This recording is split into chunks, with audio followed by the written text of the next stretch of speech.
देश में लोकसभा चुनाव के 2 चरणों के मतदान खत्म हो चुके हैं और अब नजर तीसरे चरण पर है जो 7 मई को होगा। और 7 मई को आपको बता दें कि गुजरात में 25 की 25 सीटों पर चुनाव होंगे, लेकिन उससे पहले बीजेपी को बहुत तेज झटका लगा है क्योंकि लाखों की संख्या में राजपूत समुदाय के लोगों ने शपथ ली है और कसम खाई है कि बीजेपी को हराना है, उसे किसी भी हाल में बीजेपी को जीतने नहीं देना है। और 7 मई आने से पहले उसकी तैयारी जो है इस कदर शुरू कर दी है कि बीजेपी को बहुत तेज झटका लगा है। नमस्कार, मैं ब्यूटी गिरी और आप देख रहे हैं नेशनल दस्तक। जी हां, 7 मई से पहले राजपूतों ने अपनी तैयारी शुरू कर दी है बीजेपी को हराने की। और वहीं लगातार भाजपा जो 400 पार के नारे दे रही है उसका जरा सा आकलन करेंगे कि किस तरीके से भाजपा या नरेंद्र मोदी, प्रधानमंत्री नरेंद्र मोदी 400 पार के दावे कर रहे हैं, उसमें सच्चाई कितनी है।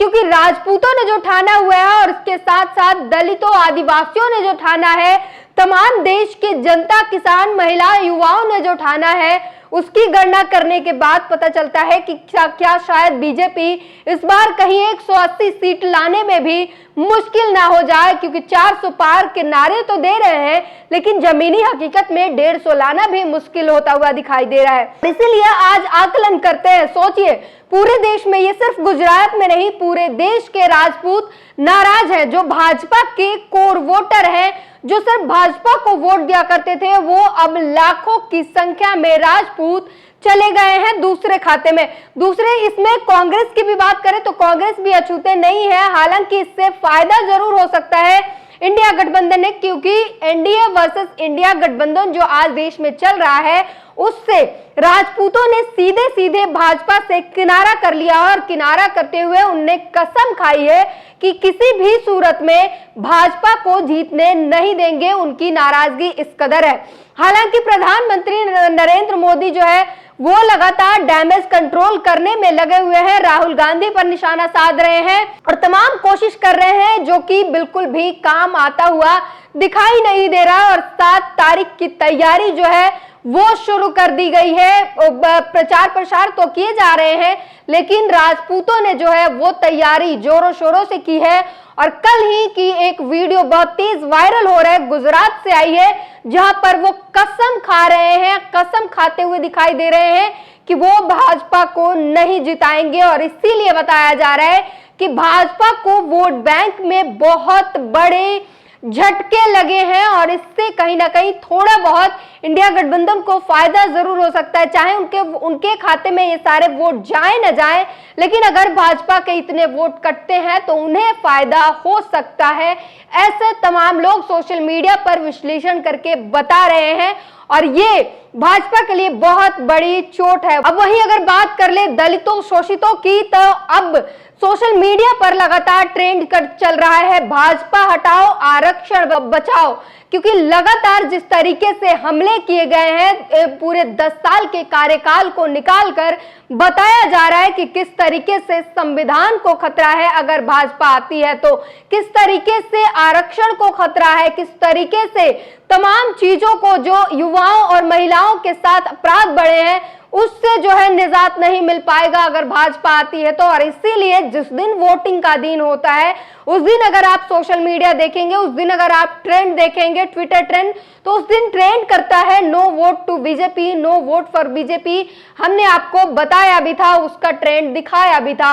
और हर बार, हर वोटिंग के दिन जो है ये ट्रेंड होता है। और सोशल मीडिया पर लोग क्या कुछ लिख रहे हैं ये हम आपको विस्तार से समझाएंगे। किस तरीके से नरेंद्र मोदी जो है वो डैमेज कंट्रोल में लगे हुए हैं, किस तरीके से दलितों, शोषितों की अब बात हो रही है और बताया जा रहा है कि ये बीजेपी सरकार, मोदी सरकार जो है दलित विरोधी है। ये तमाम बातें बताएंगे। सबसे पहले जी न्यूज लिखता है, राजा महाराजाओं पर राहुल गांधी के बयान को लेकर खूब बरसे पीएम मोदी। कहा ये राजा महाराजाओं के खिलाफ बोलते हैं, लेकिन नवाबों के खिलाफ, बादशाहों के खिलाफ, सुल्तानों के खिलाफ एक शब्द नहीं बोलने की उनकी हिम्मत नहीं होती। तो हमने आपको पहले ही बताया था कि डैमेज कंट्रोल में प्रधानमंत्री नरेंद्र मोदी लगे हुए हैं। हालांकि राजपूत मानने को तैयार नहीं है। अब चाहे ये जितनी भी कोशिशें कर रहे हैं और राहुल गांधी को घेरने की कोशिश कर रहे हैं, नवाबों की बात कर रहे हैं, राजा महाराजाओं की बात कर रहे हैं, लेकिन राजपूत ठान चुके हैं, कसम खा चुके हैं कि भाजपा को जीतने नहीं देंगे। बीजेपी ने ट्वीट करके लिखा है, कांग्रेस के शहंशाह को हमारे राजा महाराजाओं के योगदान नहीं याद आते। ये वोट बैंक की राजनीति के लिए राजा महाराजाओं के खिलाफ बोलने की हिम्मत करते हैं और नवाबों, बादशाहों और सुल्तानों के खिलाफ एक शब्द बोलने की ताकत नहीं है। तो लगातार जिस तरीके से प्रधानमंत्री पर और बीजेपी पर आरोप लग रहे हैं कि हर बार जब भी इनके पास मुद्दे नहीं होते, ये हिंदू मुसलमान करने की जो है कोशिश करते हैं, लोगों के दिमाग में जहर भरने की कोशिश करते हैं।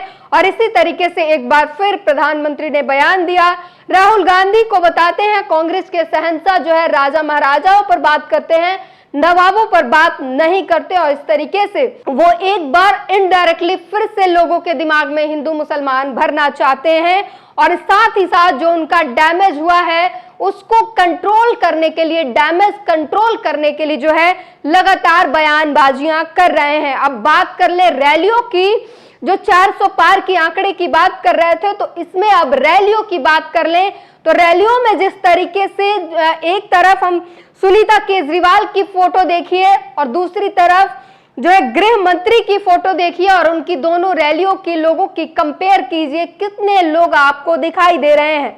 जैकी यादव लिखते हैं, फर्क साफ है, रैली में भीड़ देखकर आप अंदाजा लगा सकते हैं अमित शाह जी के रोड शो में कितने लोग हैं और सुनीता केजरीवाल जी के रोड शो में तो जन सैलाब ही उमड़ पड़ा है। देखो, आप मानो या ना मानो, इस बार दिल्ली की 7 सीटें इंडिया गठबंधन के हिस्से में आएंगी।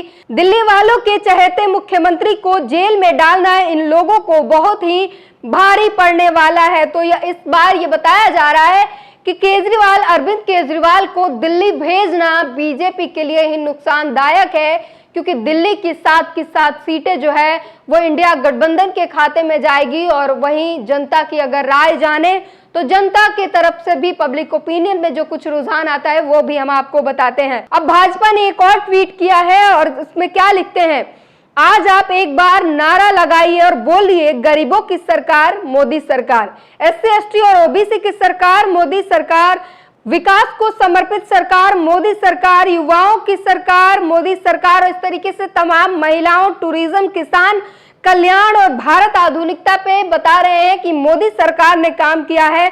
तो इन्हीं में से एक आकलन लेते हैं, गरीबों की सरकार। आपने करोड़ों लोगों को राशन के लाइन में खड़ा किया, उनके पास रोजगार नहीं है और खाने के लाले पड़े हैं। अगर गरीबों की सरकार मोदी सरकार है तो भारत हंगर इंडेक्स में अपना ग्राफ बढ़ाते हुए कैसे जा रहा है? अगर SC ST OBC की सरकार आपकी है तो इतनी एट्रोसिटी कैसे हो रही है, दलितों पर इतने अत्याचार कैसे हो रहे हैं? और ज्यादा दूर नहीं जाएंगे, राजस्थान में परसों जो चुनाव हुए उसमें किस तरीके से दलितों को वोट डालने से रोका गया, लेकिन आपकी सरकार ने कोई एक्शन नहीं लिया। क्या कहेंगे आप इस पर? युवाओं की बात करते हैं, युवाओं के लिए क्या कहेंगे? युवाओं पर लाठियां चल रही हैं, उन्हें रोजगार नहीं मिल पा रहा है, युवा आत्महत्या कर रहे हैं और बेरोजगारी इस कदर है कि मौत को मुंह में लेकर इजराइल जाना पड़ रहा है, युद्ध क्षेत्र में जाना पड़ रहा है। युवाओं की सरकार है, महिलाओं की सरकार है, तो महिलाओं के खिलाफ जिस तरीके से अपराध बढ़े हैं उस पर क्या कहेंगे? किसान जो है महीनों महीने बॉर्डर पर बैठे हैं, सड़कों पर बैठे हैं और ये किसानों की सरकार है और किसान इतने मजबूर हैं। वहीं गुड़िया अंबेडकर ने एक पोस्टर शेयर किया है, उस पर लिखते हैं, अगर बीजेपी आ जाती है तो क्या होगा? आरक्षण खत्म होगा, लोकतंत्र खत्म होगा, संविधान बदला जाएगा, वोटिंग का अधिकार खत्म होगा, बोलने की आजादी खत्म होगी, किसानों के अधिकार खत्म होंगे, महिलाओं के अधिकार खत्म कर दिए जाएंगे। इस तरीके से लोग लगातार बता रहे हैं कि किस तरीके से ये 10 साल रहा है, कितना खतरनाक रहा है और आने वाला साल और कितना खतरनाक हो सकता है अगर भाजपा आती है तो। क्रांति कुमार ने 2 फोटो शेयर किए और इसके साथ 2016 की एक घटना, 11 जुलाई 2016 की घटना का जिक्र करते हुए बताया है कि गौस-कसी के झूठे आरोप में भगवा उपद्रवियों ने उन्हें पीटा, दलितों को पीटा, SC ST के लोगों को पीटा था, रस्सी से बांधकर सड़कों पर जुलूस निकाला और अपमानित किया। यह सब महात्मा गांधी, सरदार वल्लभ भाई पटेल और नरेंद्र मोदी जी के गुजरात में हुआ। पूरी दुनिया ने इस अमानवीय घटना की निंदा की, लेकिन इस मामले में प्रधानमंत्री नरेंद्र मोदी खामोश रहे, उनकी चुप्पी पर भी निंदा हुई। 8 अगस्त को हैदराबाद की एक रैली में प्रधानमंत्री नरेंद्र मोदी जी ने अपनी चुप्पी तोड़ते हुए जो कहा वो हिंसा करने वालों का हौसला बढ़ाने वाला बयान था। उन्होंने असहाय की तरह कहा, गोली मारनी है तो मुझे मार दो, लेकिन मेरे दलित भाइयों को मत मारो। देश का प्रधानमंत्री इस तरीके का बयान देकर गौरक्षकों का हौसला बढ़ा रहा, जबकि प्रधानमंत्री नरेंद्र मोदी को मंच से कहना था कि जो इस तरह की घटना को अंजाम देगा, सरकार उस पर कठोर कार्रवाई करेगी। प्रधानमंत्री नरेंद्र मोदी दलित विरोधी है और यह सब आरएसएस का चमत्कार है। तो क्रांति कुमार सीधे कह रहे हैं कि प्रधानमंत्री नरेंद्र मोदी दलित विरोधी है और ये पब्लिक को समझना है। और वही जिस तरीके से मैं बता रही थी ट्विटर ट्रेंड की, तो ये आप जरा तस्वीर देखिए, बीजेपी हटाओ आरक्षण बचाओ। तो ये लगातार जो है तमाम खबरें रही जो बीजेपी के खिलाफ, और जनता जो है वो बता रही है कि भाजपा सरकार आती है तो कितना खतरनाक होगा SC ST के लिए, किसानों के लिए। और इस तरीके की जो सोशल मीडिया पर बातें चल रही हैं, जो टीवी अखबार आपको नहीं बताएगा, वो सोशल मीडिया पर आपको पता चलेगा। और वो सारी बातें हमने आपको बताई है। और 7 तारीख का इंतजार है, तीसरे चरण के चुनाव का इंतजार है। लोग इंतजार में बैठे हैं ताकि अपनी वोट की चोट भाजपा को दे सके। और इसीलिए हमने 400 पार के जो आंकड़े थे उस पर बात की कि SC ST, किसान, महिला, युवा सब नाराज हैं। आज जो है राजपूत समाज जो सबसे बड़ा कोर वोटर हुआ करता था भाजपा का, वो नाराज है और हराने की शपथ खा रहा है। फिर भाजपा कैसे 400 पार के नारे दे रही है, और जिस तरीके से उन्होंने कसम खाई है कि 400 पार नहीं 150 लाना भी मुश्किल होगा। आपको क्या लगता है? अपनी राय हमें कमेंट बॉक्स में जरूर बताइए। नेशनल दस्तक की आपसे गुजारिश है कि अगर इसको बचाना चाहते हैं तो नेशनल दस्तक को सब्सक्राइब करने के लिए रेड कलर के सब्सक्राइब बटन को दबाएं, फिर बेल आइकन की घंटी दबाएं। नेशनल दस्तक को बचाने के लिए बहुत जरूरी है कि हर खबर को शेयर करें, लाइक करें, कमेंट जरूर करें।